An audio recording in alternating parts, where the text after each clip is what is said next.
Welcome to New Possibilities. I speak truth to power without fear. As people celebrated the independence of America,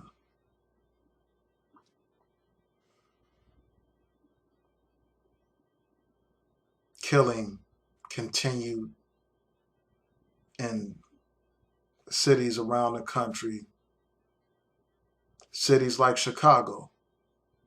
This morning I read an article about the violence there. 10 people were killed over the 4th of July weekend, and 55 people were injured during that same period. One of the people killed was a 7-year-old boy named Amari Brown. 7 years old and his life is snuffed out.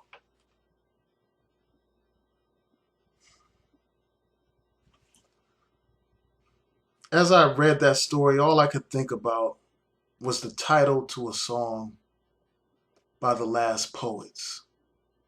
And the title of that song is This Is Madness. And that's exactly what this violence is.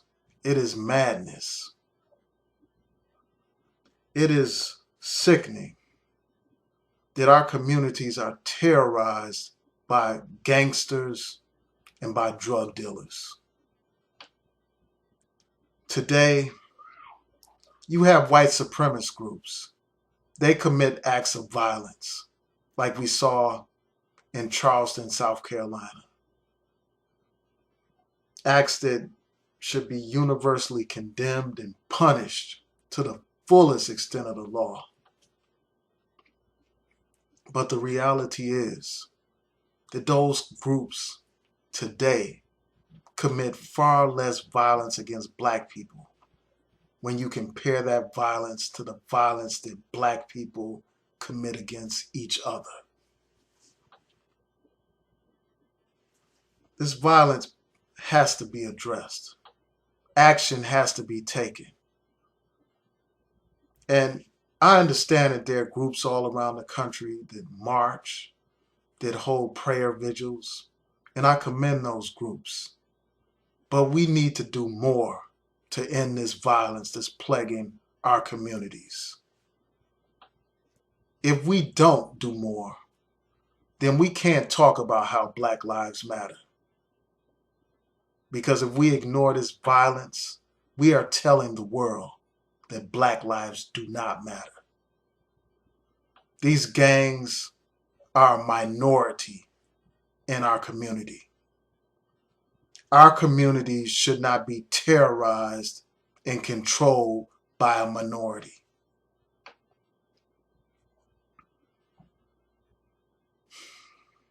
They shouldn't be. And we have the power to fight these gangs. We have the power to deal with these drug dealers. If we can confront the police about police brutality, then surely we can confront the people who live in our community that plague our community with violence. We can confront them. We can deal with them. It makes no sense for someone to be able to commit an act of violence and there be plenty of witnesses and no witness step forward to bring about justice.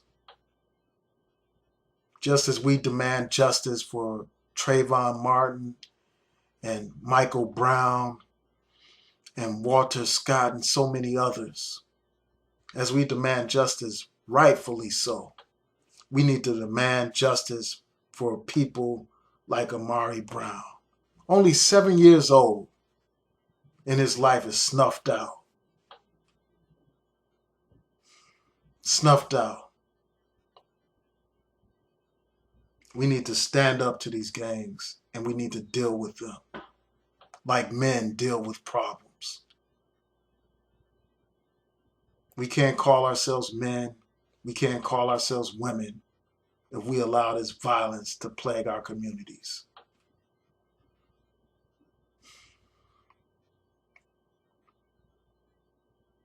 We need to stop our children from getting involved in these gangs. We need to control our households first and foremost. That's where the problem starts.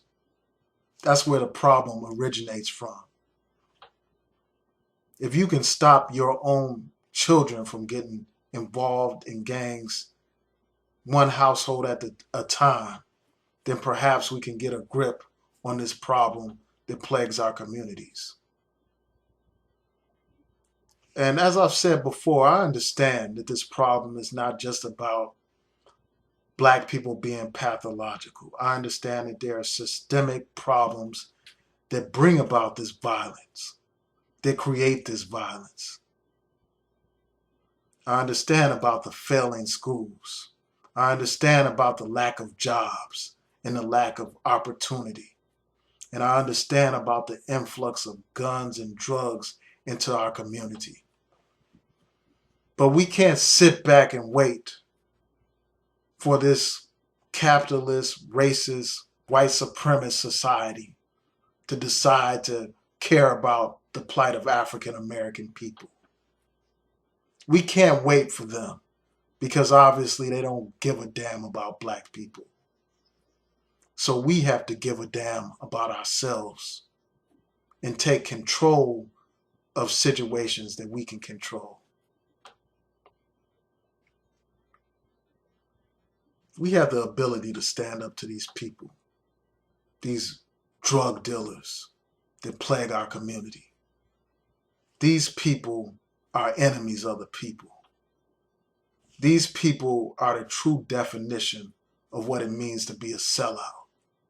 They are no different from those people who sold their own brothers and sisters to that white man. Sold their own brothers and sisters into bondage. They're no different from those traitors. They're no different. And many of them lack knowledge. And that is part of the reason why they participate in their own self-destruction. The Black man needs to stand up and take control over his community. We need to be mentors for these young people. We need to try to guide the young people.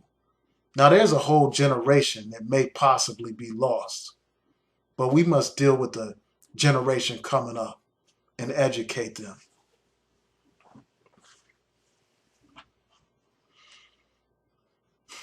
We need to deal with an entertainment industry that fuels the violence with the negative messaging that they put out in their music. They encourage negativity in the media. They encourage our young people to sing about gangs, to glorify gang lifestyles and violence. So people think that it's a badge of honor to become a part of a gang. They think that getting shot is some kind of great accomplishment in life. They think that getting locked up is like a rites of passage in some of our communities. And part of the problem is this music feeds this darkness, this lack of knowledge. This music perpetuates the negativity and the lack of understanding, this physical and mental death of our people. This music promotes this. So we got to take a stand against the music as well, against these industries that feed our people this poison. It's time for us to stand up. We can't tell the world that Black Lives Matter if we're not able to stand up when we see our people being killed every day in our cities by our own people. You can't talk about Black Lives Matter if you're not able to stand up and take control of your community and deal with the violence that plagues the community. We need to do more. A march is not going to cut it. A prayer vigil is not going to cut it. We need proactive action. And we need to hold these elected officials accountable. There's no way in hell someone in their right mind would have voted Rahm Emanuel back into office, given the fact that he has failed the black community. He has done nothing to stem that violence plaguing Chicago. Nothing at all. What he's done has been inadequate. And politicians like that don't earn second terms. They shouldn't earn one. They shouldn't be given one. Every single civil rights organization in this country should make ending inner city violence a top priority.